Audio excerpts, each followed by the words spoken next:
दोस्तों हर क्लास में मेनली दो किस्म के बच्चे होते हैं। पहले वे जो पढ़ाई में काफी ज्यादा तेज होते हैं और दूसरे होते हैं वीक स्टूडेंट, जिन्हें एवरेज स्टूडेंट्स का टैग दिया जाता है। ये बच्चे पढ़ने में ना तो बहुत ज्यादा तेज होते हैं और ना ही बहुत वीक होते हैं। इनके अलावा कुछ बच्चे ऐसे भी होते हैं जो पढ़ाई लिखाई से इतना भागते हैं कि वे सुसाइड्स को इससे बचने का सॉल्यूशन समझते हैं। भारत में अक्सर ये चीजें देखी जाती है, इसीलिए मैंने सोचा कि क्यों ना एक वीडियो में आपको कुछ ऐसे तरीके बता दिया जाए जिसे फॉलो करके आप भी एग्जाम से ठीक पहले अच्छे से तैयारी कर पाए। आज मैं आपको उन टॉपर्स की ऐसी कुछ सीक्रेट्स बात बताऊंगा जिनका यूज करके आप भी अच्छे मार्क्स स्कोर कर पाओगे। तो चलिए शुरू करते हैं बिना किसी देरी के। Number 7, proper planning. दोस्तों किसी भी काम को करने का जो पहला स्टेप्स होता है वो है प्लानिंग। बिना प्लान के आप किसी भी एक जगह ज्यादा देर तक टिक के नहीं बैठ पाओगे।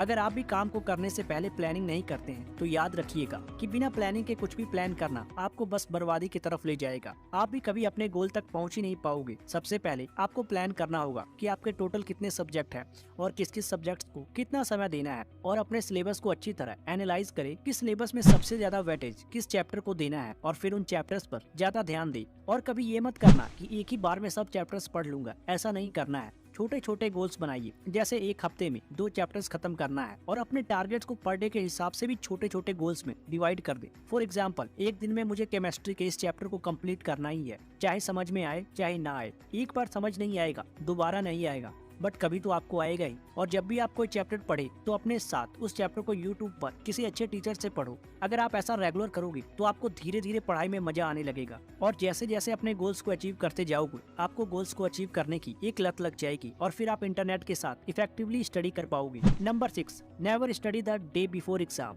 अब बहुत से ऐसे स्टूडेंट्स हैं जो पूरे साल को छोड़ के एग्जाम के एक दिन पहले पढ़ना शुरू करते हैं और सोचते हैं कि पूरा सिलेबस एक ही रात में खत्म कर दूंगा। जो चीज पॉसिबल तो है, लेकिन उसे पढ़ने का कोई फायदा नहीं है, क्योंकि एक साइड आप पढ़ते जाओगे और दूसरी साइड आप सारा कुछ भूल जाओगे। दोस्तों आपको एग्जाम वाले दिन या उससे 1-2 दिन पहले पढ़ाई नहीं करनी चाहिए, बल्कि आपको एग्जाम के 1 महीने पहले से ही थोड़ा थोड़ा करके पढ़ना चाहिए। कई बार ऐसा होता है कि बहुत सारे स्टूडेंट्स सोचते हैं अभी तो पूरा साल बाकी है और अभी से पढ़ाई करके क्या करेंगे, और उसी चक्कर में वे लोग साल भर मस्ती करते रहते हैं, और जब एग्जाम का टाइम आता है तो उनके ऊपर इतना पढ़ाई और एग्जाम का प्रेशर हो जाता है। कुछ बच्चे पढ़ के इस प्रेशर से तो निकल जाते हैं, वहीं कुछ बच्चे इतना ज्यादा प्रेशर ले लेते हैं कि वे सुसाइड तक कर लेते हैं। आपको ये गलती बिल्कुल नहीं करनी है। अपना एक शेड्यूल बनाइए और रोज थोड़ा थोड़ा पढ़ाई करिए। ऐसा करते रहने से जब आपका एग्जाम आएगा तो आप लगभग सारे चैप्टर्स को कवर कर चुके होंगे, तो बस आपको रिवीजन करना हो।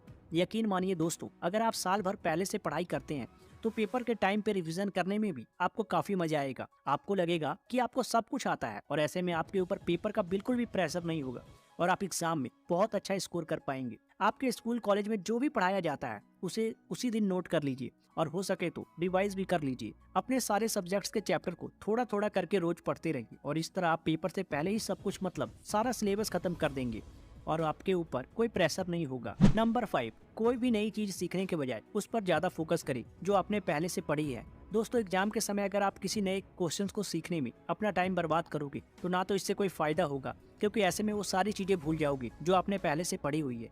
इसलिए एग्जाम के समय सबसे पहले उन चीजों को रिवाइज करना चाहिए जो आपने पहले से ही पढ़ रखी, और इसके बाद अगर टाइम बचता है तो आप कोई नया कॉन्सेप्ट सीख सकते हैं। Number 4, quality more important then quantity. दोस्तों आपने देखा होगा कि कई स्टूडेंट्स ऐसे होते हैं जो एग्जाम से ठीक 2 दिन पहले 10 तरह की किताबें पढ़ के खत्म कर लेते हैं, लेकिन जब एग्जाम में लिखने की बारी आती है तो उन्हें कुछ याद नहीं रहता, क्योंकि एग्जाम के समय क्वांटिटी से ज्यादा क्वालिटी मैटर करती है। एग्जाम के समय कुछ भी पढ़ने का कोई मतलब ही नहीं होता। हाँ, अगर आपकी याददाश्त बहुत अच्छी है या आपको लगता है कि आप कर सकते हो तो आप पूरा सिलेबस पढ़ सकते हो, लेकिन अगर आपको पूरा सिलेबस पढ़ने में दिक्कत हो रही है तो आपको इम्पोर्टेंट टॉपिक्स पे ज्यादा ध्यान देना चाहिए, क्योंकि इम्पोर्टेंट टॉपिक्स ही आपको एग्जाम में ज्यादा मार्क्स दिला सकते हैं। Number 3, focus on your health. दोस्तों अक्सर देखा जाता है कि एग्जाम के टाइम बहुत से स्टूडेंट्स दिन रात एक करने की कोशिश करते हैं और इसी चक्कर में वे बीमार हो जाते हैं, और फिर आगे क्या होता है ये तो बताने की जरूरत है ही नहीं।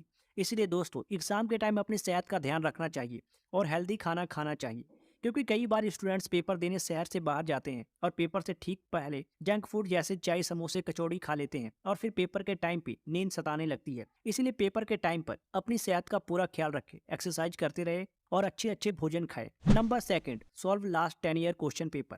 अब चाहे हम इसे फोकस का नाम दें या प्रिंसिपल का, क्योंकि सिलेबस का कुछ पोर्शन बाकी पोर्शंस के कंपैरिजन में बहुत इंपॉर्टेंट होता है और उसकी वेटेज सबसे ज्यादा होती है। अब मैं ये नहीं कह रहा कि आप सैंपल पेपर उठाओ और उसे रटने लग जाओ। मेरा मतलब है कि आप उस सिलेबस का पोर्शन उठाओ और उस कंसेप्ट को आराम से समझो और उसके बाद उस कॉन्सेप्ट से related last 10 year question paper को पूरी तरह से रट डालो, यानी कि उसे सॉल्व करो। ऐसे एक एक कंसेप्ट करके आप अपना पूरा सिलेबस ही खत्म कर लोगे। और इस टिप का सबसे बड़ा ये फायदा है कि इस टिप ने हमारे सिलेबस को ऑर्गेनाइज करवा दिया है और हम अपने सिलेबस को मैक्सिमम वेटेज वाला पोर्शन पहले खत्म कर रहे हैं, क्योंकि मैक्सिमम प्रोबेबिलिटी यही है कि अगले आने वाले क्वेश्चन में जो भी हमसे पूछे जाएंगे वो इन्हीं से रिलेटेड होंगे। अब एक बार सिलेबस खत्म होने के बाद हमारे पास बहुत टाइम बचता है कि हम बाकी के पोर्शंस को भी अच्छे से कवर करें। और हाँ दोस्तों, टॉपर्स का सबसे बड़ा सीक्रेट्स भी यही है कि वो लास्ट 10 ईयर्स के क्वेश्चंस को जरूर पढ़ते हैं, तो आप भी इसको पढ़ना ना भूलें। Number 1, explain it like I am 5।